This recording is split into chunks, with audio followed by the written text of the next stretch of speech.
O Instituto de Pesquisas e Administração da Educação dá as boas-vindas a todos os participantes desse primeiro seminário virtual que é realizado em 2019, que aborda os aspectos da educação superior. Quando pensamos na definição de um tema para esse primeiro evento, já de um novo governo, com todo um quadro de mudanças,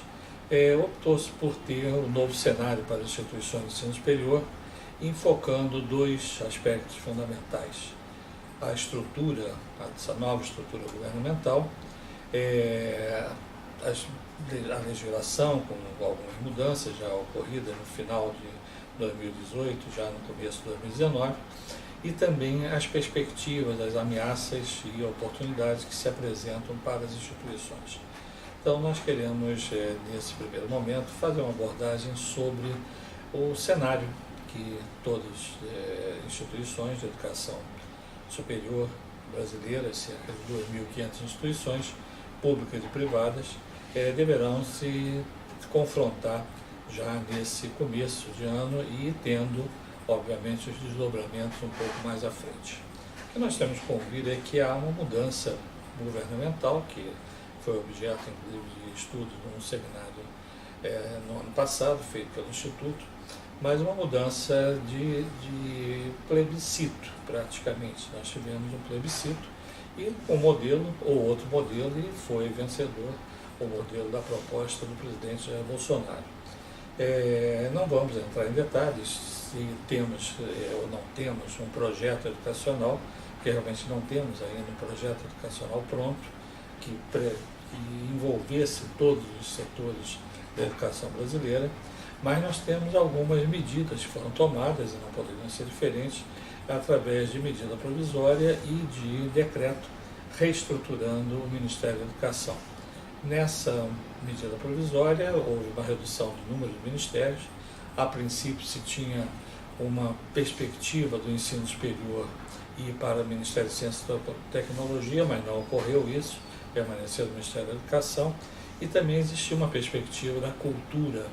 e do esporte vir para o Ministério da Educação, que também não se concretizou, ficando em outro ministério a cultura e o esporte. Isso eu acho que foi bom para a educação, porque permitiu que uma estrutura que já era uma estrutura e é uma estrutura pesada, com vinculação de inúmeras universidades públicas, dos antigos Cefetes, hoje institutos federais, as instituições privadas e todo um segmento, como alguns órgãos, como o Instituto Benjamin Constant e outras entidades, muitas fundações, inclusive, fosse mais carregada se tivéssemos outros órgãos vinculados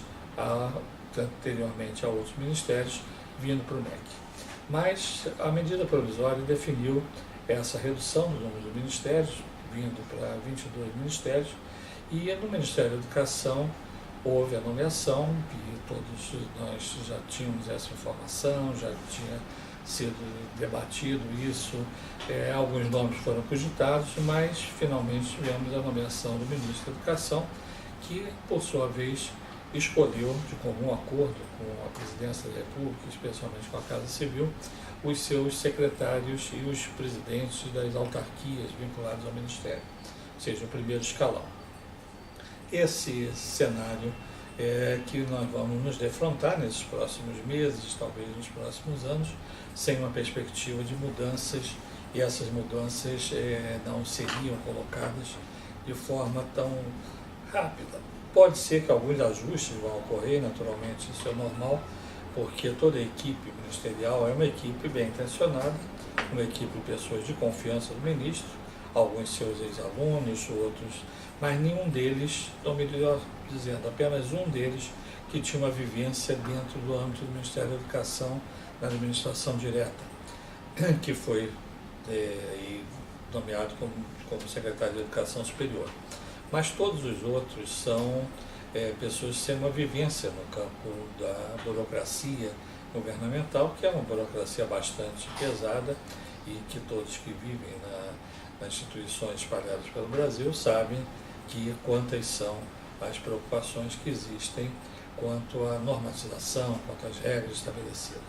para nós termos uma ideia, nós temos uma fúria legislativa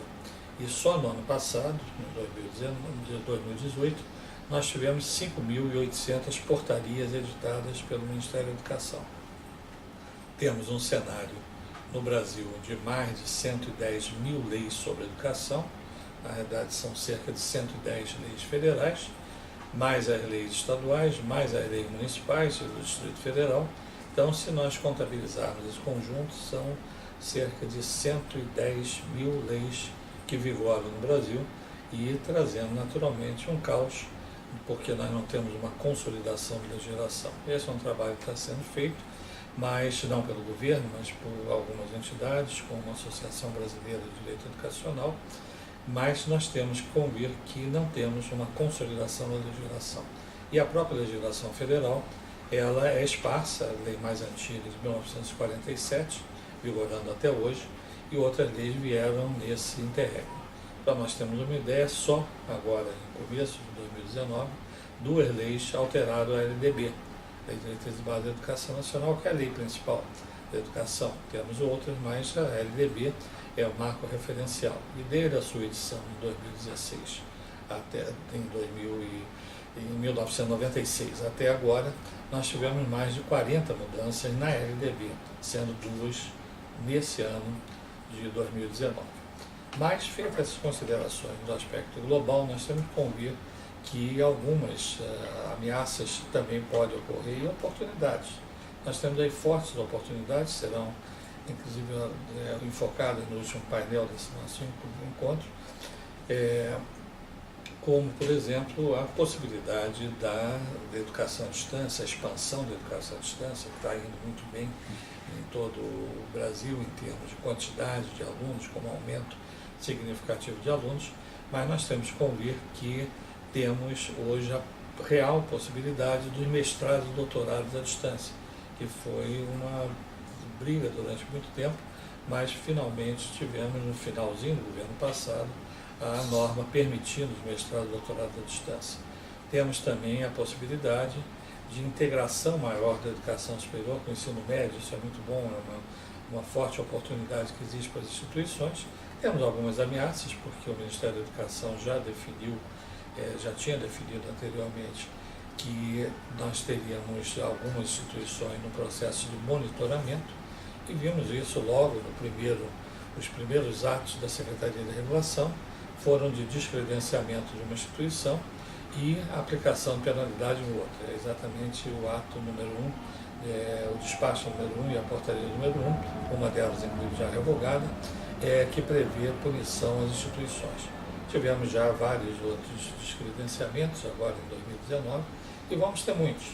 Nós temos que convir que o Ministério já vinha apertando as instituições quanto a determinados aspectos. Tivemos, inclusive, agora, também já em 2019, a desvinculação do ProUni de várias instituições por problemas de irregularidade fiscal e temos, então, ameaças que vão se apresentando, mas que representam oportunidades para outros. Então, esse é um cenário macro que a gente pretende, nesse evento, com a participação de mais 3 colegas, podermos transmitir para todos os que nos prestigiam em todo o Brasil com a participação nesse nosso evento virtual. Mas nós vamos tecer algumas considerações nesse bloco inicial sobre essa nova estrutura do Ministério da Educação e essa nova estrutura que foi definida através de uma portaria ministerial e essa portaria, melhor dizendo, um decreto, e esse decreto permitiu que tivéssemos a possibilidade de ter a estrutura reduzida, inclusive, do Ministério da Educação. Então, nós tivemos a nomeação do professor Ricardo Vélez Rodrigues, que é um colombiano, naturalizado brasileiro, com uma vivência bastante significativa nas instituições brasileiras, especialmente institutos militares, mas também a Universidade Federal de Juiz de Fora, da qual ele é integrante como membro associado. Mas nós tivemos a nomeação e é uma pessoa que tem uma contribuição bastante positiva, com vários livros publicados, tese, que dá para se conhecer o perfil, que é bastante diferente dos ministros anteriores, que tinham uma produção científica muito pequena, ou quase nenhuma. Então, se nós observarmos, o ministro tem um número grande de livros publicados que permite uma visão, artigos publicados em revistas científicas que traz uma visão geral. Mas nós tivemos, na realidade, o decreto 9.665, aprovado logo nos primeiros dias do ano, editado, que reduziu o número de secretarias para 6, mais a Secretaria Executiva, que na realidade é quase uma Secretaria Geral. E tivemos então nessa estrutura a nomeação dos secretários, que nós não precisamos nominar aqui, mas o secretário executivo, que é o substituto do ministro, a Secretaria de Educação Superior, essa sendo mantida uma pessoa que já estava na estrutura da CESU, que conhece já a máquina de funcionamento, e a CESU hoje tem um papel fundamentalmente importante no tocante às universidades públicas, instituições federais de ensino, universidades e escolas superiores federais, mas a CESU, além disso, tem também a atribuição de ProUni, de FIES, mas tem então um secretário que é o único que tem uma experiência no ambiente Ministério da Educação. Temos também a existência da Secretaria de Educação Profissional e Tecnológica, que foi mantida, a Secretaria de Regulação e Supervisão da Educação Superior, que chegou a ser cogitada até a ser extinta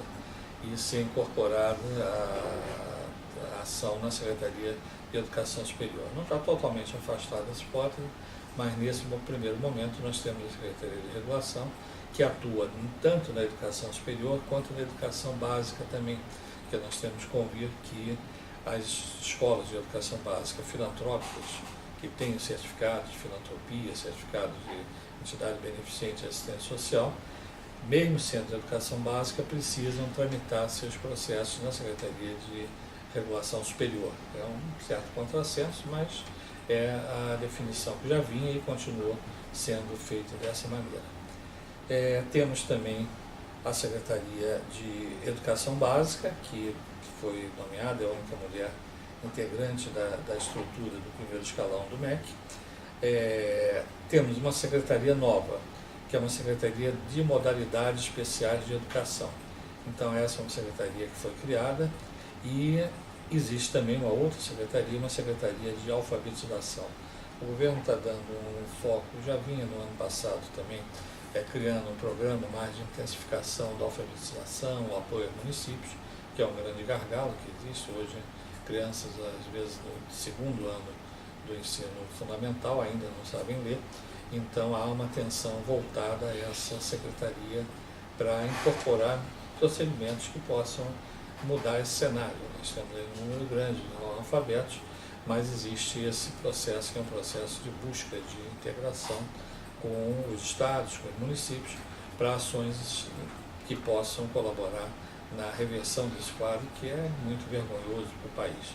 Nós temos ainda um número grande de analfabetos e muitos semi-analfabetos que conseguiram avançar um pouco, mas travaram um pouco o estudo um pouco mais à frente. Além da estrutura do primeiro escalão do Ministério da Educação, em termos de secretarias, na verdade são 6, mais a Secretaria Executiva, são 7, nós temos as autarquias, que são vinculadas, e todas elas foram também substituídas dos seus titulares. Depois de longos anos, o titular da CAPES foi exonerado e temos um novo presidente da Coordenação de Aperfeiçoamento Pessoal do Ensino Superior. A gente espera que a CAPES saia um pouco daquele casulo dos PhDeuses que mantiveram a CAPES durante muito tempo. É importante a gente valorizar os professores, os mestres, os doutores, os PhD, mas não com um corporativismo muito grande que foi marcado nesses últimos anos. É muito difícil, você que está numa universidade sabe qual a dificuldade que é uma faculdade, um centro universitário, de você aprovar um programa estrito sensu. Então você tem a legislação, e esse é um alerta que fica, exige que uma universidade, para manter o status de universidade, tenha que ter 4 mestrados e 2 doutorados com avaliação positiva. Existem dezenas de universidades que não têm e precisarão ter. Nós já tivemos 4 instituições que foram chamadas como reenquadradas, mas no fundo é um rebaixamento, deixou de ser universidade para ser centro universitário e tivemos 4, uma no Rio de Janeiro, uma em São Paulo, uma em Minas Gerais e uma no Rio Grande do Sul. E outras estão também nesse risco, porque já existia uma resolução do Conselho Nacional de Educação, que está mantida, e antes era só a resolução do Conselho e hoje incorporada no decreto que reformulou a educação superior, que voltou a colocar essa exigência. Há algum estudo de flexibilização, mas nesse momento a universidade que não tem os 6 cursos, 4 de mestrados e 2 doutorados com avaliação positiva, está sujeita a ser reenquadrada nos seus processos de recredenciamento institucional para centro universitário. Então esse é um alerta que fica para as instituições e a CAPES, que tem que avançar. Nós temos hoje cerca de 40 comitês técnicos da CAPES. Está muito difícil hoje a aprovação no projeto, por exemplo, multidisciplinar, porque passa por várias comissões, por vários grupos de análise, e temos os mestrados profissionais, que são aceitos, também são válidos, e vão ter agora, para quem está credenciada como instituição de educação à distância, a possibilidade dos mestrados e doutorados à distância. Então, acho que isso vai ser muito bom para o país, mas esperamos que as avaliações sejam realmente diferenciadas, permitindo que não tenhamos um padrão de estado como o Rio, como São Paulo, como estados que têm um número grande de mestres e doutores, para pensar numa realidade de estados que estão mais distantes, com um número menor, e isso concentrado mais especialmente no norte e centro-oeste, parte do centro-oeste, onde nós temos um número menor de pessoas com qualificação plena, alta, para integrar esses programas de mestrado e doutorado. Bom, também uma outra mudança que foi definida, já estava acertada, é a mudança do diretor do Fundo Nacional de Desenvolvimento da Educação, do FNDE, que é o grande banco da educação. Hoje todas as instituições dependem do FIES, dependem da liberação de recursos, da Escola de Educação Básica, o dinheiro da escola e outros, e o FNDE é que concentra todos os recursos. Foi colocado um professor experiente na área não educacional de MEC, de estrutura de MEC, mas que está à frente, já nomeado, já devidamente empossado, e que vai conduzir o FNDE. Também dentro desse processo nós temos o INEP, que foi cogitado a manutenção da presidente anterior, etc., mas houve realmente